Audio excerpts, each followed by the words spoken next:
Assalamualaikum warahmatullahi wabarakatuh. Salam sejahtera untuk kita semuanya.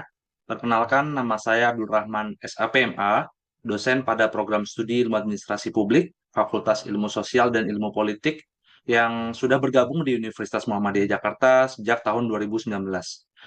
Saya menekuni bidang ilmu yaitu analisis kebijakan publik. Dan pada kesempatan ini, saya akan menyampaikan video PDD UKT PT di bidang pengajaran saya dengan mata kuliah Analisis Kebijakan Publik. Mata kuliah ini memiliki bobot 3 SKS dan merupakan mata kuliah wajib mahasiswa program studi Ilmu Administrasi Publik di semester 4. Mata kuliah ini terdiri dari 16 pertemuan yang terdiri dari 14 sesi tatap muka, satu sesi ujian tengah semester, dan satu sesi ujian akhir semester.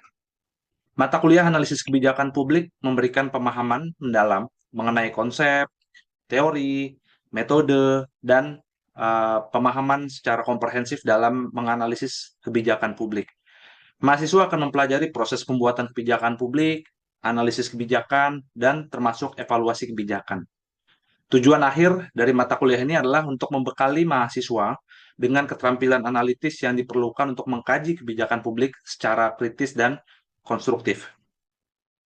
Metode pembelajaran yang diterapkan di dalam mata kuliah ini terdiri dari beberapa metode, di antaranya ada ceramah, studi kasus, presentasi kelompok, dan diskusi interaktif. Sementara itu, untuk asesmen dilakukan dengan partisipasi aktif dengan bobot 10%, kemudian ada tugas berupa pembuatan makalah dan presentasi dengan bobot 20%, ada juga ujian tengah semester dengan bobot 30%, dan terakhir ada ujian akhir semester dengan bobot 40%. Nah, di dalam mata kuliah ini terdapat tiga aspek capaian pembelajaran lulusan, yaitu yang pertama, menguasai konsep dasar kebijakan publik dan analisis kebijakan publik dengan berbagai atau beragam metode dan alat. Kemudian yang kedua, mampu mengolah informasi sebagai pendukung penyusunan rekomendasi kebijakan. Yang ketiga, mampu menyusun analisis kebijakan dalam ruang lingkup dan kompleksitas tertentu. Nah, dari CPL tersebut, selanjutnya terdapat 4 aspek capaian pembelajaran mata kuliah di dalam mata kuliah analisis kebijakan publik. Yang pertama yaitu menjelaskan konsep dan teori utama dalam analisis kebijakan publik. Yang kedua adalah menerapkan metode analisis kebijakan yang relevan. Yang ketiga, menganalisis studi kasus kebijakan publik dengan pendekatan analitis sehingga menghasilkan data dan informasi untuk kajian dan analisis kebijakan. Dan yang keempat, menelaah kajian dan analisis kebijakan yang sistematis dan komprehensif. Nah, sementara itu, terdapat 13 aspek sub CPMK di dalam mata kuliah analisis kebijakan publik. CPMK yang pertama yaitu mahasiswa diharapkan mampu menjelaskan definisi dan ruang lingkup kebijakan publik. Kemudian sub CPMK yang kedua, mahasiswa diharapkan mampu menguraikan peran dan pentingnya analisis kebijakan.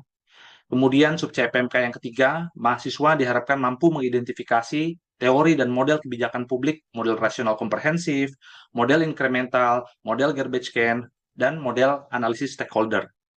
Sub CPMK keempat, mahasiswa diharapkan mampu memahami proses pembuatan kebijakan publik, ya termasuk tahapan pembuatan kebijakan, identifikasi masalah dan agenda setting, formulasi kebijakan juga. Kemudian di sub CPMK kelima, mahasiswa diharapkan mampu mensimulasikan proses pembuatan kebijakan publik ya, masih meliputi tahapan pembuatan kebijakan publik dari mulai identifikasi masalah sampai dengan formulasi kebijakan, dan di sini mahasiswa akan menjalankan yang disebut sebagai role play.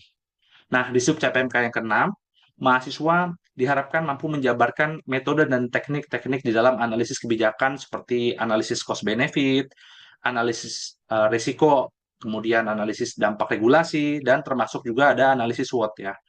Kemudian di sub CPMK yang ketujuh, mahasiswa kita berupaya latih dengan berbagai metode dan teknik analisis kebijakan ya, termasuk tadi ya analisis cost benefit sampai dengan analisis SWOT ya. Kemudian di sub CPMK yang ke-8, mahasiswa kita harapkan mampu menganalisis kasus kebijakan dengan metode dan teknik-teknik analisis kebijakan. Dan di sub CPMK ke-9, mahasiswa diharapkan mampu menelaah hasil analisis kebijakan dari studi kasus kebijakan yang dibahas. Sub CPMK yang ke-10, mahasiswa mampu mengukur forecasting kebijakan publik. Sub CPMK yang ke-11, mahasiswa mampu menganalisis data dan informasi untuk kajian dan analisis kebijakan, karena posisi data dan informasi ini memang sangat penting untuk mendukung adanya kebijakan yang berbasis saintifik. Kemudian di sub CPMK yang ke-12, mahasiswa diharapkan mampu mengukur efektivitas dan efisiensi dari hasil analisis kebijakan. Dan sub CPMK yang terakhir, yaitu ke-13, mahasiswa diharapkan mampu menyimpulkan laporan analisis kebijakan dalam ruang lingkup dan kompleksitas yang ada di dalam ruang publik, seperti itu. Nah, pada kesempatan ini saya akan menyampaikan video pembelajaran atau pengajaran pada sesi pertemuan ke-14 dengan materi spesifik mengenai evaluasi kebijakan publik dengan berbagai metode atau teknik ya, yang terdiri dari model Brinkerhoff, kemudian ada model Uchla, kemudian yang ketiga ada model Stake, juga ada model CIPP atau konteks, input, proses, dan produk, dan terakhir ada model Targeting Outcomes of Programs atau disingkat sebagai TOP. Nah, harapannya dari berbagai model ini, mahasiswa mampu mengevaluasi efektivitas dan efisiensi hasil analisis atas berbagai kebijakan publik di 3 entitas ya, yaitu di eksekutif, legislatif, dan yudikatif. Penyajian mata kuliah ini akan dilakukan dengan berbagai rangkaian. Pertama, ada pembukaan doa dan penjelasan umum konteks inti mata kuliah. Kemudian yang kedua, yaitu penyampaian materi perkuliahan. Yang ketiga, kesempatan untuk berdiskusi atau tanya jawab. Dan yang terakhir adalah sesi penutup ya. Nah, berikut ini adalah video dari pelaksanaan pengajaran yang saya lakukan. Sebelum kita mulai lebih jauh lagi, mari sama-sama kita awali sesi kuliah hari ini dengan mengucapkan doa sesuai keyakinan masing-masing. Berdoa dimulai.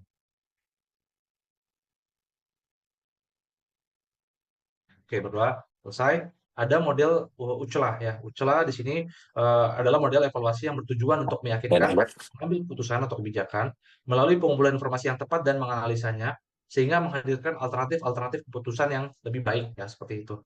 Nah, di sini ada 5 jenis evaluasi dalam UCLA ya, Bapak-Bapak sekalian.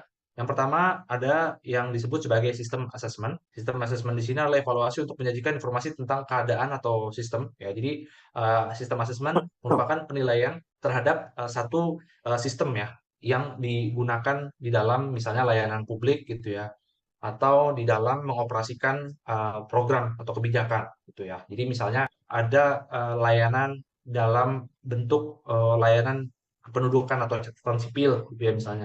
Perlu dilakukan asesmen atau evaluasi tentu saja. Apakah misalnya sistem yang sekarang digunakan itu berbasis e-government gitu ya, e-government dan dilaksanakan secara online, tidak perlu masyarakat datang ke tempat atau loket layanan, itu berfungsi dengan baik atau tidak. Nah, itu perlu diakses ya, karena ada aspek sistem di dalamnya. Gitu ya. Yang berikutnya ada yang disebut sebagai program planning. Ya, jadi kalau yang pertama pendekatannya lebih ke sistem gitu ya, ke aplikasi atau tools untuk menjalankan sebuah kebijakan atau program. Kalau yang kedua, evaluasi atas perencanaan programnya justru. Jadi semenjak perencanaan itu sekali lagi itu sudah mulai dievaluasi. Itu yang tadi sempat di awal saya singgung ya, Bapak-Bapak sekalian, bahwa evaluasi ini sesungguhnya tidak terbatas pada tahap akhir periode kebijakan atau program, tapi juga dari awal perencanaan ya. Kemudian pertengahan, makanya ini lanjut ke yang kedua, program implementation, yaitu implementasi di tengah program itu berjalan, gitu ya.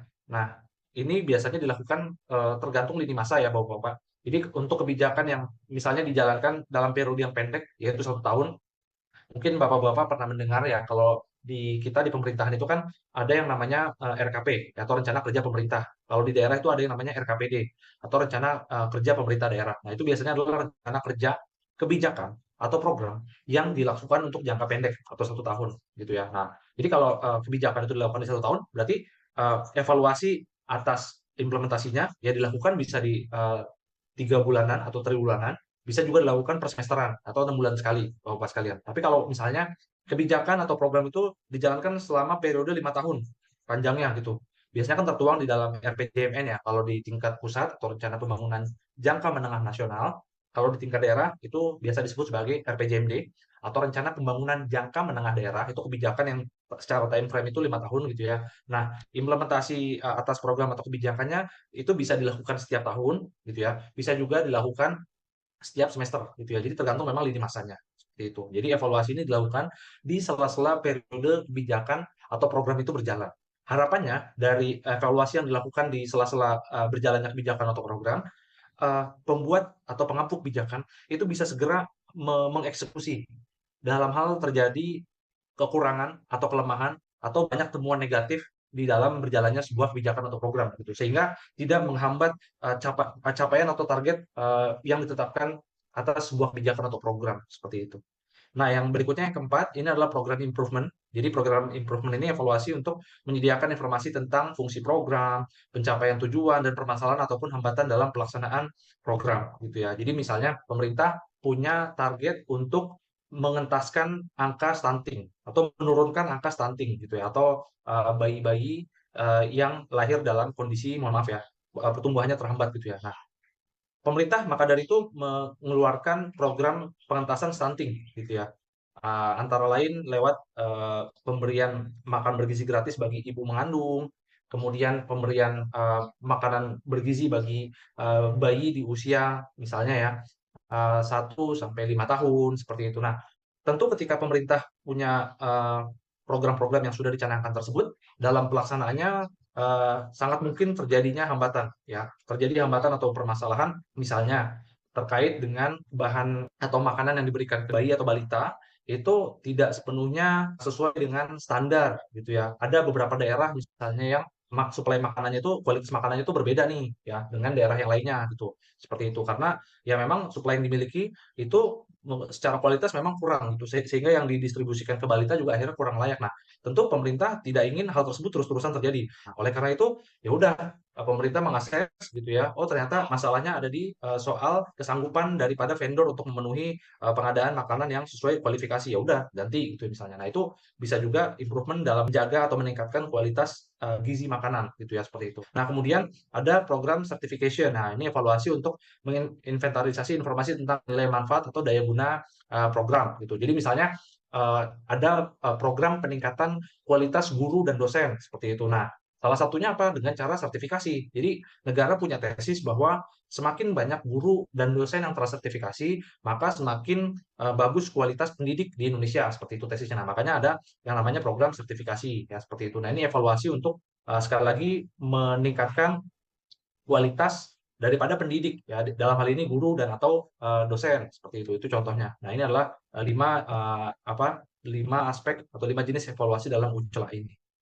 Nah, berikutnya ada model stake ya. Model stake ini dia sebetulnya bertumpu pada dua aktivitas utama evaluasi, yaitu description dan judgment, dan ada 3 tahap program, yaitu konteks, kemudian transaction atau prosesnya, dan outcomes gitu ya. Nah, dua aktivitas evaluasi, yang pertama adalah description. Jadi evaluasi description atau yang sifatnya deskriptif itu dilakukan dengan cara membuat deskripsi atau kajian yang sifatnya naratif ya terhadap satu kebijakan atau terhadap satu program tertentu gitu ya. Dan yang kedua adalah judgment. Nah, setelah kita mendeskripsikan temuan kita sebagai peneliti atau analis kebijakan, maka kita perlu bertanggung jawab secara lebih tegas gitu ya dengan memberikan judgement atau justifikasi. Apakah hasil evaluasi kita atas sebuah kebijakan atau program itu memang kita nilai baik atau cenderung biasa saja atau malah cenderung buruk nih Bapak-Bapak sekalian. Nah, itu adalah pendekatan yang digunakan oleh STEK ketika melakukan proses evaluasi. Dan STEK menambahkan ada 3 tahap dalam program, yaitu konteks ya. Jadi mesti ada konteksnya. Kenapa sebuah kebijakan atau program itu digulirkan? Nah, tentu ada konteksnya. Nah, seorang peneliti kebijakan itu sangat bisa menganalisa konteksnya ini. Jadi apa yang masyarakat itu rasakan sebagai problem yang perlu dukungan atau supporting kebijakan dari pemerintah. Benar nggak konteks yang pemerintah tangkap itu gitu ya? Karena kalau pemerintah itu salah mengkontekstualkan, tentu tidak tepat dengan apa yang dibutuhkan secara konkret oleh masyarakat ya untuk dipecahkan gitu atau diberikan solusinya lewat kebijakan publik atau program dari pemerintah seperti itu. Nah, kemudian yang kedua adalah transaction atau prosesnya. Ya, jadi bagaimana proses itu berjalan?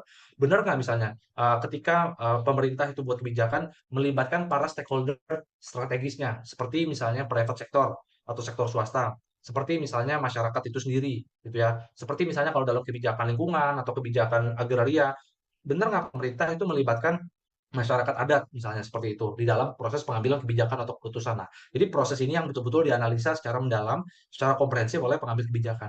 Dan yang ketiga adalah outcomes atau outputnya. Jadi bagaimana hasilnya gitu ya setelah pemerintah itu membuat perencanaan sedemikian rupa atau sedemikian baik. Nah, inilah 3 tahapan yang juga perlu dianalisa secara mendalam dan secara prudent oleh peneliti kebijakan atau seorang analis kebijakan seperti itu. Berikutnya ini disebut sebagai model namanya CIPP gitu, atau kalau dalam sebutan bahasa Indonesianya CIPP ya Bapak-bapak sekalian, berisi yang konteks, input, proses, dan produk gitu ya. Nah, kita coba bedah ya. Evaluasi konteks itu adalah evaluasi yang dilakukan untuk mengidentifikasi kebutuhan maupun masalah. Ya, artinya seorang evaluator kebijakan ketika mengevaluasi satu kebijakan eh, akan bermula dari bagaimana pemerintah mendeskripsikan sebuah masalah gitu ya. Jadi karena sekali lagi salah dalam diagnosa masalah gitu ya akan berakibat pada salah untuk mencapai sasaran atau tujuan yang diharapkan seperti itu. Nah, tentu ini tidak kita harapkan. Tapi sebaliknya kalau pemerintah itu tepat ya atau pengambil kebijakan itu tepat dalam mendeskripsikan sebuah masalah, tentu kita punya harapan besar agar tujuan yang diharapkan ya dari adanya kebijakan tersebut itu bisa tercapai seperti itu. Nah, itulah yang perlu dievaluasi oleh evaluator kebijakan atau program. Kemudian yang kedua ada evaluasi input. Nah, input ini semua sumber daya yang digunakan untuk menjalankan sebuah kebijakan atau programnya. Meliputi sumber daya manusianya gitu. Kita perlu menganalisa apakah jumlah dan kualitas sumber daya manusia yang dikerahkan untuk menjalankan sebuah kebijakan atau program itu mencukupi atau memadai atau tidak gitu. Kemudian yang kedua adalah sumber daya keuangan atau anggaran gitu ya. Seperti halnya yang terjadi sekarang dan mungkin instansi atau unit Bapak-bapak juga terdampak yaitu ada kebijakan efisiensi anggaran gitu ya. Nah, tapi sayangnya anggaran masuk nih Bapak-bapak sekalian sebagai komponen salah satu komponen penting input gitu ya dalam mengevaluasi sebuah kebijakan atau program. Nah, maka kita akan perlu menganalisa juga apakah eh, jumlah atau proporsi anggaran yang dialokasikan untuk menjalankan sebuah kebijakan itu sesungguhnya cukup memadai atau tidak, ya seperti itu.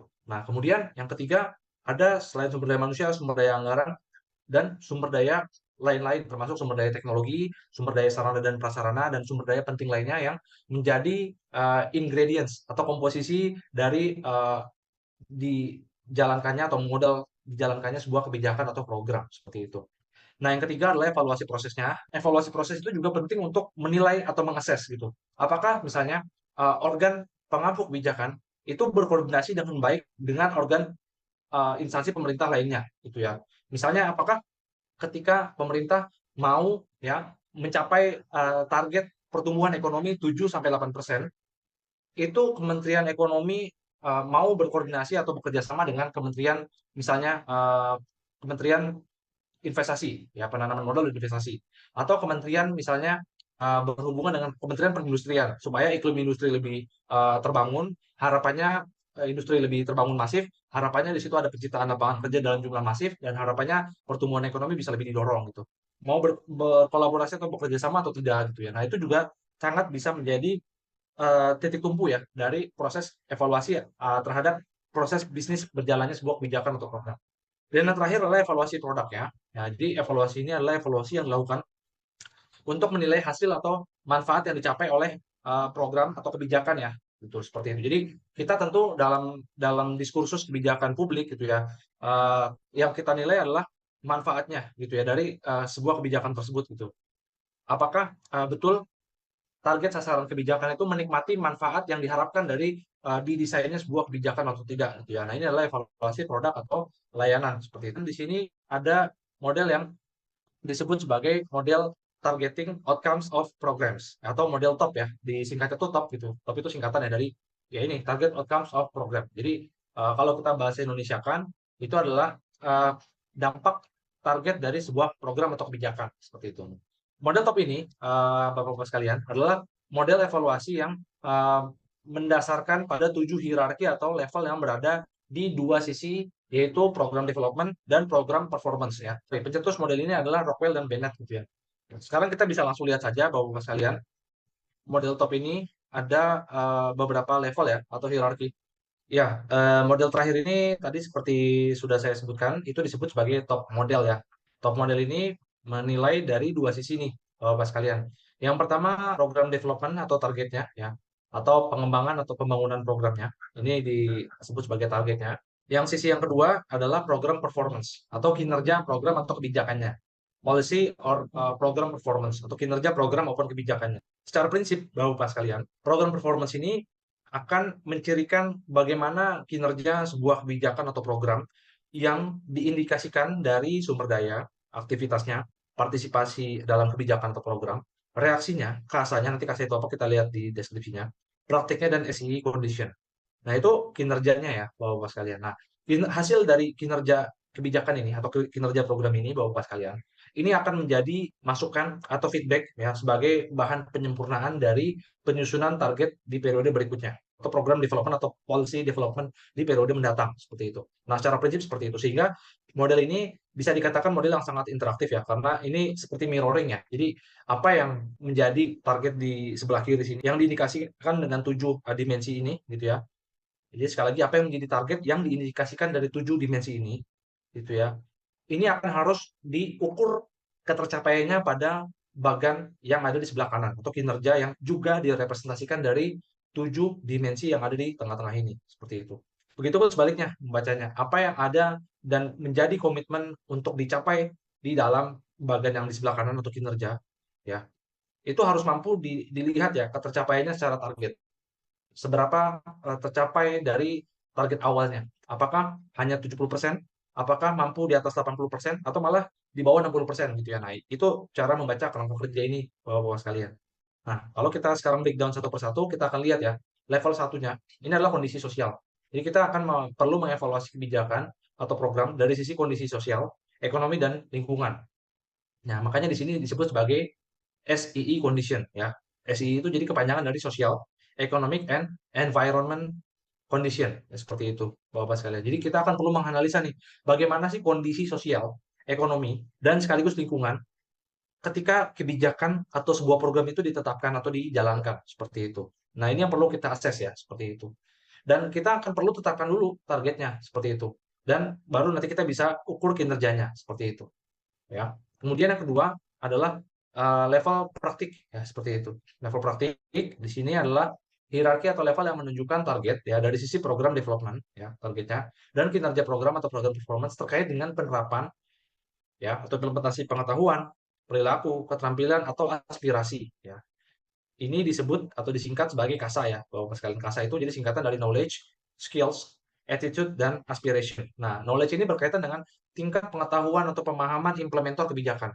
Jadi kan tentu saja celaka sekali ya Bapak-Bapak ketika kita sudah mendesain program sebagus mungkin atau mendesain kebijakan seideal mungkin, tapi ternyata mohon maaf ya, pemahaman dari pelaksana atau implementer kebijakannya itu kurang ternyata. Nah, ini akan jadi bumerang bagi pengampu kebijakan tentu saja. Makanya ini perlu kita analisa atau evaluasi juga gitu. Apakah tingkat pengetahuan atau pemahaman implementer program atas sebuah kebijakan itu sudah memadai atau belum. Kemudian yang kedua skills-nya, ya, jangan sampai oke, desain kebijakan atau programnya bagus, lalu tingkat pengetahuan atau tingkat pemahaman implementer kebijakannya bagus, tapi mohon maaf skills atau kemampuan untuk mengeksekusinya kurang oke gitu. Nah, tentu saja itu akan menghambat kebijakan atau program. Maka di dalam konteks evaluasi ya yang tentu saja tidak harus dilakukan di akhir saja, tapi bahkan di pertengahan atau di awal proses kebijakan itu dilakukan, kita perlu mengakses dulu nih bagaimana skills atau kemampuan orang-orang yang akan menjalankan kebijakan ini seperti itu. Nah, itu yang kedua. Kemudian yang berikutnya adalah attitude ya atau sikap ya. Ini penting sekali karena sikap apalagi mohon maaf ya, sikap penolakan dari implementer kebijakan itu juga akan menentukan berjalan dengan lancar atau enggak nih kebijakan atau programnya. Ya, tentu mungkin saya nggak tahu kalau di militer yang saya yakini sih nggak ada yang potensi resistensi atau penolakan dari pelaksana gitu atau dari staff gitu ya. Itu sepertinya sangat-sangat minim ya. Bahkan nggak ada lah yang saya tahu ya karena apa sistem rantai komandonya sangat kuat gitu. Tapi dari dalam sisi-sisi pemerintahan yang lain Bapak-bapak itu sangat mungkin terjadi adanya resistensi atau penolakan-penolakan dari segelintir orang gitu atau oknum atau staf pelaksana kebijakan gitu ya terhadap arahan kebijakan dari pimpinannya gitu sehingga ini juga bisa membahayakan kestabilan kelancaran jalannya kebijakan seperti itu. Dan yang terakhir adalah aspirasi, ini juga sangat perlu dievaluasi apakah kebijakan yang ditetapkan itu, apakah kebijakan yang dijalankan dan hasil akhir kebijakan itu memang sudah memenuhi aspirasi dari pihak-pihak yang memang diperlukan aspirasinya. Contoh, untuk kalau pemerintah kita mengeksekusi kebijakan berkaitan dengan agraria, ya di wilayah-wilayah desa misalnya di daerah-daerah 3T misalnya Bapak-Bapak, itu kan hampir nggak mungkin pemerintah itu tidak melibatkan masyarakat adat setempat gitu misalnya.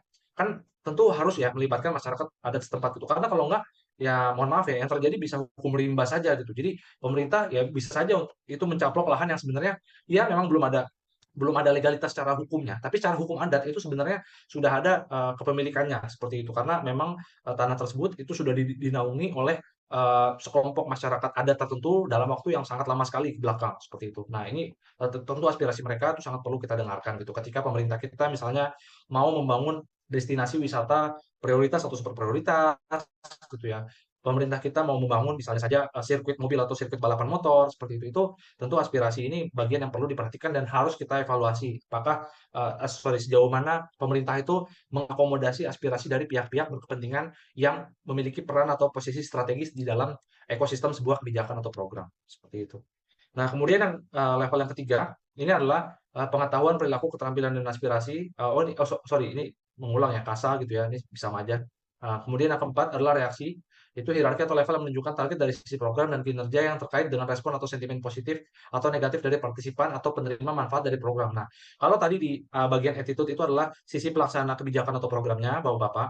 Level yang keempat di bagian reaksi ini adalah level yang bertujuan untuk mengevaluasi respon dari penerima manfaat atau target sasaran kebijakan. Nah, jadi kalau misalnya pemerintah kita punya kebijakan sosial, pemberian PKH, pemberian bantuan subsidi upah. Nah, maka yang kita perlu evaluasi adalah respon atau tanggapan dari masyarakat penerimanya, seperti itu. Lain halnya kalau pemerintah kita misalnya punya kebijakan kebencanaan, ya tentu kita sebagai pemerintah atau sebagai evaluator kebijakan itu harus juga mendengarkan atau melakukan kajian atau menganalisa untuk mendapatkan respon dari target sasaran kebijakan dari masyarakat yang ada terutama di wilayah-wilayah yang rawan terjadinya bencana seperti gunung berapi, seperti banjir, seperti tsunami dan seterusnya seperti itu. Nah, inilah evaluasi di tataran reaksi, Bapak-bapak sekalian. Yang kelima adalah partisipasi, yaitu bertujuan untuk mengevaluasi dari sisi keterwakilan atau jumlah penerima manfaat program atau kebijakan. Jadi serepresentatif apa sebuah kebijakan atau program dikeluarkan untuk mengatasi sejumlah masyarakat yang memang berada di dalam ekosistem kebijakan tersebut. Serepresentatif apa sih mereka? Gitu. Yang keenam adalah aktivitas ya. Jadi ini mengevaluasi pelaksanaan strategi atau kegiatan-kegiatan dalam program. Jadi cenderung begini Bapak-bapak sekalian. Kebijakan itu kan ada di tataran makronya, program itu ada di tataran mesonya. Nah, di tataran mikronya itu ada kegiatan-kegiatan. Nah, kalau kita dalam posisi menganalisa sebuah kebijakan, nah maka yang perlu kita akses atau evaluasi aktivitasnya adalah aktivitas yang ada di level program dan kegiatan. Apakah program dan kegiatan ini betul-betul mendukung target capaian yang ada di tataran kebijakan, yang ada di tataran makro ini. Tapi kalau kita melakukan evaluasi atas program, berarti yang kita perlu telisik lebih dalam atau kaji lebih dalam itu adalah kegiatannya. Ya, apakah kegiatan-kegiatan yang ada di bawah level program ini ya, yang mana itu adalah aktivitas turunannya, itu betul-betul bisa mendukung target capaian dari program atau tidak.